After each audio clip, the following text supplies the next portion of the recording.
Hi friends, రాగి సంగటి తయారీ విధానం చూపిస్తున్నా. ఈ గ్లాస్ తోటి నేను 2 గ్లాసులు బియ్యము తీసుకున్నాను. శుభ్రంగా కడుగుతున్నాను. శుభ్రంగా కడిగిన తర్వాత ఎసురు అంటే ఇప్పుడు మనం గిన్నెకి కొంచెం వెల్తిగా పట్టుకోవాలి. మరిన్ని అది చూసారా, కొంచెం వెల్తిగా వాటర్ పట్టిస్తే సరిపోతుంది. ఎక్కువ అంటే గిన్నెకి నిండుగానే పెట్టుకోవాలి. ఇక ఈ సిమ్మిలోనే ఉడికించాలి. ఇదిగో ఈ గ్లాస్తో రాగి పిండి తీసుకున్నా, 1.5 గ్లాసు. చూసారా, మెత్తగా ఉడికిపోయింది. అన్నము సిమ్మిలోనే ఉడికించాలి. హైలో పెడితే పొంగిపోతుందండి. చూసారా, మెత్తగా ఉడికిపోయింది కదా. ఇప్పుడు ఈ రాగి పిండి కూడా వేసి ఉడికిద్దాము. చాలా సులభమేనండి చేయటం రాగి సంగటి. పిల్లలు ఇష్టంగా తింటారు. చూసారా, గ్లాస్ పోసాను, ఇంకొక హాఫ్ గ్లాస్ కూడా పోస్తున్నా.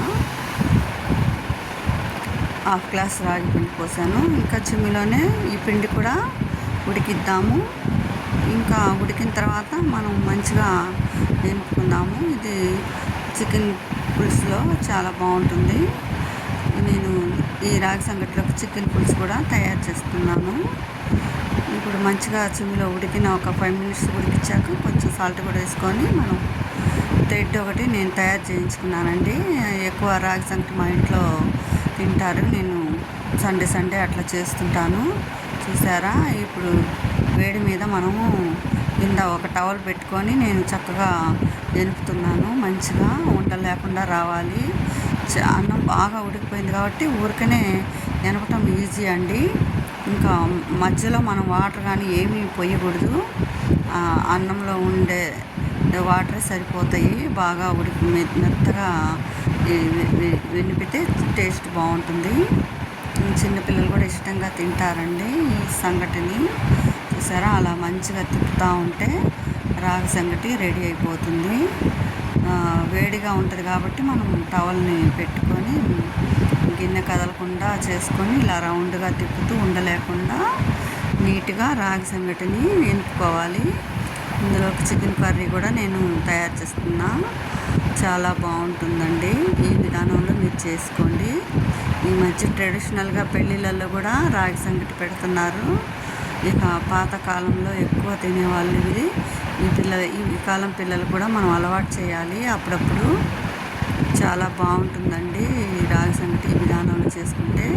చూసారా, ఎక్కడ ఉండలేకుండా మెత్తగా ఎనిగిపోయింది. అలా మెత్తగా ఎనిగితే బాగా ఉండలు లేకుండా ఉంటే తినడానికి బాగుంటుందండి. చూసారా, ఈ విధానంలో ఎనిగితే అయిపోయిందండి. ఇంకా రాగి సంగటి రెడీ అయిపోయినట్టే.